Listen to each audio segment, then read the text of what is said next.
Polisi terus mengusut sindikat film porno di Jakarta Selatan. Ada 16 pemeran video porno yang akan diperiksa Jumat besok.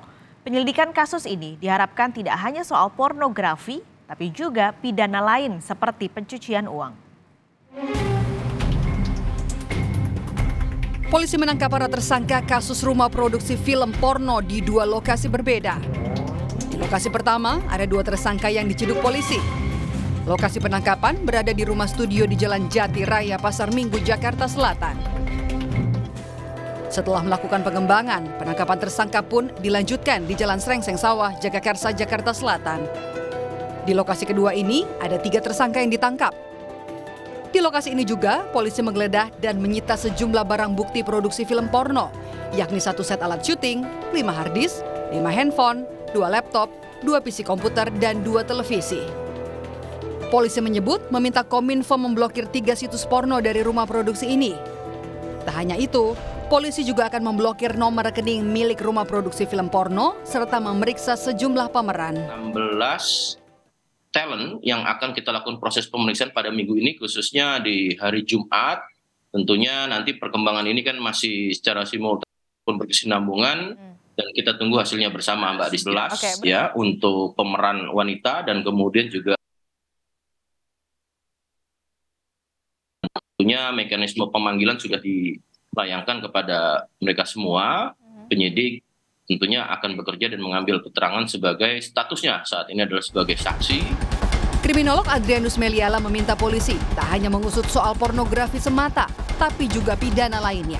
Maka saya berharap bahwa teman-teman kepolisian jangan hanya membatasi pada konteks ini, tapi indikasi pada tadi ya pelibatan atau adanya alkohol, prostitusi, perjudian dan yang lainnya yang biasanya secara kasusal itu kemudian dekat-dekat terjadinya. Demikian uang juga gitu ya.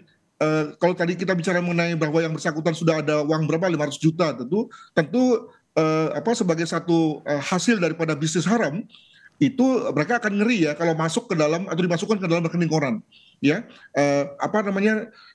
Perusahaan yang nggak jelas tapi kemudian bisa menghasilkan uang yang banyak. Maka tentu dia kemudian akan pakai dengan nama palsu atau dengan pemilik yang lain yang pada dasarnya sudah masuk pada konteks pencucian uang. Demikian. Polisi menetapkan 5 tersangka dalam kasus produksi film porno. Di antaranya produser, sutradara, juru kamera, editor sound engineering, dan sekretaris rumah produksi.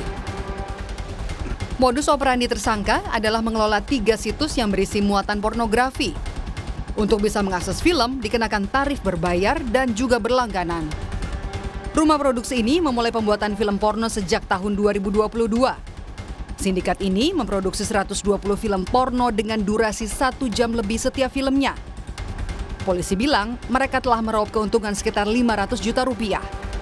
Para pelaku kini dijerat dengan pasal Undang-Undang Informasi dan Transaksi Elektronik dan juga Undang-Undang Pornografi. Tim Liputan, Kompas TV.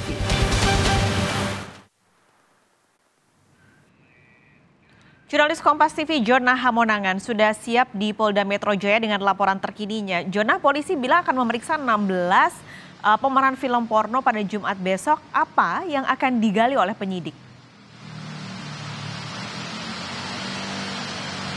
Ya Pascal, itu saja yang akan digali adalah mengapa dari 16 pelaku ini akhirnya bisa ikut memerankan di film porno ini. Seperti kita ketahui bahwa terkait dengan 16 yang akan diperiksa besok ini terdiri dari 11 pemeran wanita dan 5 pemeran pria. Nah, sebenarnya kalau di total pemeran wanitanya ada 12, tapi dikarenakan 1 sudah ditangkap dikarenakan merangkap sebagai sekretaris, jadi fokusnya adalah kepada 11 pemeran wanita. Nah, terkait dengan fokus pemeriksaan yang dilakukan besok, khususnya dilakukan di Krimsus Polda Metro Jaya, ini cukup menarik mengingat kalau kita lihat terkait dengan dari 16 orang ini, sebenarnya mereka sendiri ini dikenal atau direkrut dengan cara media sosial. Jadi ada yang mungkin via DM dari Instagram atau juga bisa dari via circle-nya mereka. Jadi ketika ada teman yang memberitahu bahwa temannya mau memerankan, maka diajak. Nah, fokus pendalaman dilakukan oleh penyidik besok adalah untuk bisa mengetahui mengapa masih mau untuk ikut main di film porno. Dikarenakan kalau kita lihat bahwa Indonesia sendiri menerapkan anti pornografi, bahkan sudah ada undang-undangnya,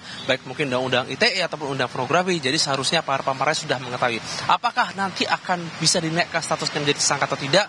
Terus jadi menjadi kewenangan penyidik. Itu sebabnya terkait dengan adanya pemeriksaan besok, apakah dari para pemeran akan membawa kuasa hukum atau tidak, itu saja masih menunggu terkait dengan para pemeran tersebut. Nah, terkait dengan adanya pemeriksaan dilakukan besok hari ini untuk pemeran wanita ini cukup beragam. Ada yang dari selebgram, artis, bahkan kalau kita lihat ada nama yang beredar di media sosial seperti nama Siska. Apalagi kalau kita lihat Siska sendiri sebelumnya sudah pernah terjerat dari kasus yang sama, maka ini saja akan menjadi pertanyaan penyidik kenapa kok masih bisa terjerat. Terkait dengan film yang ada 120 judul dan polisi sendiri masih melakukan penyelidikan dan masih melakukan adanya atau melihat adanya kemungkinan hal. Tapi yang pasti adalah fokus pemeriksaan dilakukan besok oleh penyidik dari Krimsus Polda Metro Jaya adalah melakukan pemeriksaan kepada para pelaku, yaitu 16 orang, yaitu terdiri dari 11 pelaku pemain wanita dan 5 khususnya pemain dari pria sendiri.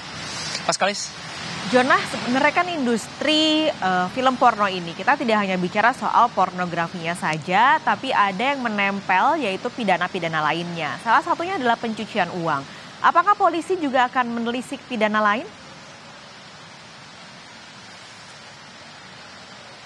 Ya, pasal ini cukup menarik ya terkait dengan adanya industri film porno. Ini memang tidak bisa dilepaskan adanya unsur tidak pidana pencucian uang ataupun adanya pidana lain. Tidak menutup kemungkinan misalkan ada narkotika ataupun dari seperti judi ataupun hal lain. Kenapa? Kalau kita lihat di industri film porno di luar negeri pun ini bahkan tidak bisa lepas dari hal seperti itu. Seperti misalkan perdagangan ilegal ataupun mungkin adanya cuci uang ataupun semacamnya. Jadi memang tidak untuk kemungkinan mungkin bagi penyidik untuk bisa melihat adanya hal-hal lain atau faktor lain, atau bisa juga mungkin dari para pemain ini mungkin salah satunya ada yang mungkin terjerat juga dengan narkotika atau narkoba, atau mungkin memakai seperti alkohol atau narkoba untuk meningkatkan kepercayaan diri khususnya ketika bermain di film tersebut. Jadi memang terkait dengan pemeriksaan besok tidak untuk kemungkinan penyidik mencari faktor lain atau mencari kemungkinan lain seperti misalkan hal-hal tersebut. Yang pasti adalah terkait dengan pemeriksaan besok ini fokus kepada para 16 pemeran yang ada di film porno tersebut. Mas Kalis. Terima kasih melaporkan langsung dari Polda Metro Jaya.